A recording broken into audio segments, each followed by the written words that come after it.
New microphone. Who this? It's me. So, what I'm gonna talk about in this video is summoning demons. And like, you're like, oh, what's wrong with you, bro? Demons? Who do you think you are? Like, we should all check you into the asylum. All four of us are subscribed to your channel that barely know you.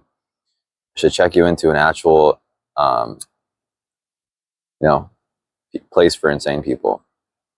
So like, what are demons? I'm not talking about demons like the demons you see in a movie.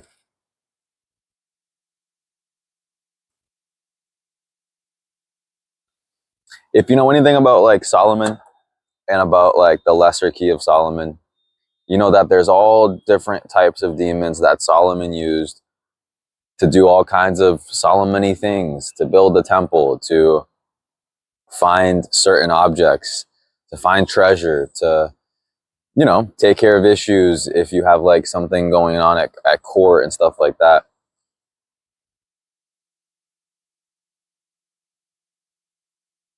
So what is a demon? What is a daimon? What is all of that? Bro, what it ends up being is it ends up being an archetype. It's just an archetype. It's not like some physical manifestation of like a demon. Everything you do to summon a demon, the like circle you draw, the specific sigil you draw, the layman you wear, all of that stuff is so the actual archetype of what that demon represents is further imprinted on your mind, on your mental space, on your subconscious, which then rises into your conscious mind, and you are able to act on that demon's behalf, on that archetype's behalf. Similar to how if you had a tarot reading and you drew the devil tarot card, you would subconsciously act or consciously act like the devil, because subconsciously you would be telling yourself repeatedly, oh, I have the devil card. The devil card chose me. I chose the devil card. My energy resonated with it. That type of stuff. So the more you get into this type of stuff, the more you'll like have these types of things gravitate towards you. I found someone's amulet or someone's pendant for a specific demon. Does that mean that that demon was calling out to me and trying to communicate with me? Perhaps. But I looked into the demon. I looked into what's written about the demon, and it's stuff I already do. It's like that demon was just saying, "What's good, bro?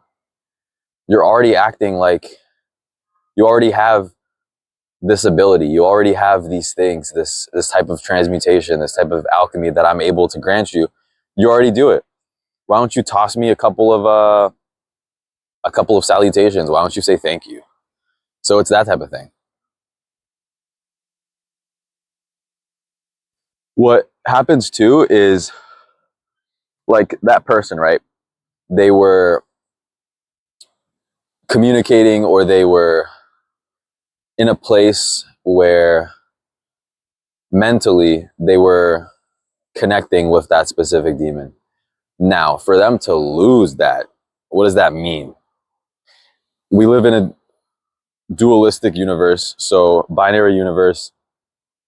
So there's two sides of the coin. The one side of the coin would be that demon left the person. That demon like abandoned the person. That demon stopped communicating with that person, or that person wasn't acting like that demon wanted to, or wasn't resonating with the archetype. The vibrations were not in line, and that demon was like, peace out, dude. Like, I'm done. We're not doing this anymore. it literally left the person. The other way, it could be the other side of the coin would be that person graduated, or that person no longer needed that demon, and that person could have gotten home and been like, where's my pendant, where's my, and like freaked out a little bit, and then realized, oh hey, I'm good, I don't need that type of protection anymore. I broke out of that cycle. A cool thing about the tarot is like a cycle. If you lay out all the tarot cards numerically into like a circular shape, you end up going through every single one of those archetypes at a certain phase in your life. So, and the better you get, or the more, I don't want to say like advanced you get with the magic stuff, the quicker you can jump around from one archetype. So you can go from the world, you can go to the Chariot, you can go to the Star, you can jump back to the Joker, like without having to go through every single, sequential tarot card, every single archetype. Once you master those avatars, which is what they are, it's an avatar. The demon is an avatar. You're channeling that avatar spirit. You're channeling that that power.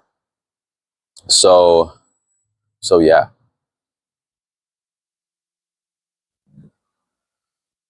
I summoned a demon yesterday. What's good? What you gonna do about it, bro? Gonna pray for me? Gonna pray for the demon? There's times when I'll talk to somebody, like I'll just be talking to someone, and I'll be giving them like coaching, and I'll say like, do this, or stop thinking. Stop thinking. Because when you're thinking, you're sinking. You're sinking deeper, deeper, deeper, deeper into your subconscious, deeper into your shadow. And I think it was Carl Jung, that said that if you look long enough into your shadow looks back at you. So if you think too much, like you start sinking, bro. Like you start seeing stuff that you shouldn't see, or stuff that you're like already processed, but you're reprocessing. And it just becomes like this weird type of stimuli that's negative. It creates anxiety and stuff like that. So I was giving somebody like some coaching advice, and this person, and when I give somebody like this type of like coaching stuff, like a lot of times I'll throw in like a lot of parables, like a lot of like stuff that I grew up and was imprinted into me, like a lot of the Bible, a lot of like biblical verses and stuff. And I'm not like a Bible thumper. I tell people I'm like a Bible humper. But what ends up happening is sometimes people will be like, "Oh, why did you come up to me? Like, why me?" And this was a dude I was talking to. He's like, "Why did you talk to me today?" Like, I always like give him a fist bump and stuff, like when I see him. And then like on that particular day, like we had like a convo where like when I talk to people, sometimes like it gets emotional, like it gets raw, So he was like, why? And I could tell he was trying to find reason. He was trying to find rationale behind it, but he was trying to attach it to like God. And I told him, I'm like, before he even said it, I was like, bro, like you're trying to make it seem like God called me to speak to you today. I'm like, you're not special. Like, obviously everyone is special in their own unique way, but like for God to like call on me, to call on you, to speak to you about like a certain thing, I told him, I'm like, what if the devil called me? Like the devil could have called me to speak to you today. And like, so it's like, those are things that people sink into, is their thoughts, and like trying to find a reason behind stuff. So stop thinking as much and start doing more. A lot of times people will be like scared to like do a certain thing, or like, let's say you do want to summon like a demon or a spirit or like an asura or like a certain type of thing, or you want to communicate with a certain kind of god, Norse god, Hindu god, any kind of god, Aztec god, and they'll think about it and they'll read the book, and the book will be like, all right, you got to do this at this time of day, you gotta wear this, you gotta take a really, really, really long bath, You can't talk to anyone for this amount of time. You have to like pray this many times. And yes, that's true. If you're like super, a lot of the stuff that Solomon talked about, Solomon was just like schizophrenic, bro. Like once you become super, super, super, super, super, super, super, super, super, super, super, super smart, like incredibly in tune with everything, like Solomon was, like he used to like, people always say like he used to be able to like talk to animals and stuff like that.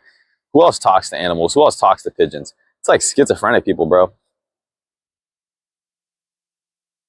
So understand that like a lot of the stuff he was doing was just like an escalation of his probable OCD, of his like undiagnosed, because it didn't like, it wasn't, there's no diagnosis for it back then, like his actual like mental illnesses. And you have to take the good and leave the bad sometimes, right? So understand that.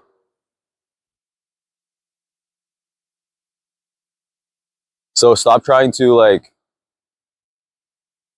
get everything perfect. Stop trying to be like a super perfectionist when you summon a demon. If you feel it, just do it. If you feel it coming on, just do it. Just summon that demon, bro. Like, what's the worst that could happen? Your life gets ruined? Just kidding. Um, but be strong. Be like super, super strong in your conviction, in your, I'm going to say your innocence, and also your like, your life. These demons aren't real. Like, they're not like real things.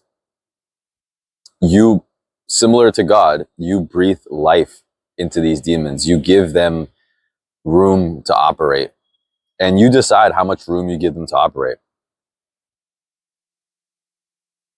Maybe if you did do everything to a T and you drew every single pentacle the right way, you drew every single sigil the exact right way, maybe that would actually hurt you in the long run, because you would feel like, oh, I did everything. This demon's really coming through. But if you like, I'm not going to say skip a couple steps, but if you like do certain things that like, you know, are to your accord and you become Solomon, you know, like don't try and be Solomon. Try and become your version of Solomon and create your own magical systems, create your own rituals for summoning, for conjuring, for manifesting, for even evacuating demons. I have this beautiful quote that I came up with, and it's when Jesus cast out demons, right? Jesus cast out demons a lot, right? He took those demons out of those people and then cast them into like a herd of like swine, herd of pigs, and then the pigs like jumped into the water and like passed away. Um, I have a saying where I go, when thou cast out demons, where do they go? They go back into the world. So all those demons, they go back into the subconscious mainframe. They go back into the collective consciousness. And yeah, so like if you do summon something and it doesn't suit you, evacuate it from your life like Jesus did. Like cast those demons or that demon that you summoned into a particular object and then just smash that thing. Like just destroy it out of respect for that demon and say, hey, thank you. Thank you for what you taught me. Thank you for teaching me that you're too strong for me. And good riddance. I'll see you in the next life type of thing, you know? So yeah, things are going good. Things are going very good. I was saying this thing for a while where I'm like, things are going too good. Things are going too good. And I'm like worried that like there's too much pressure on me, bro. I'm chilling. I'll be fine. But yeah, I'll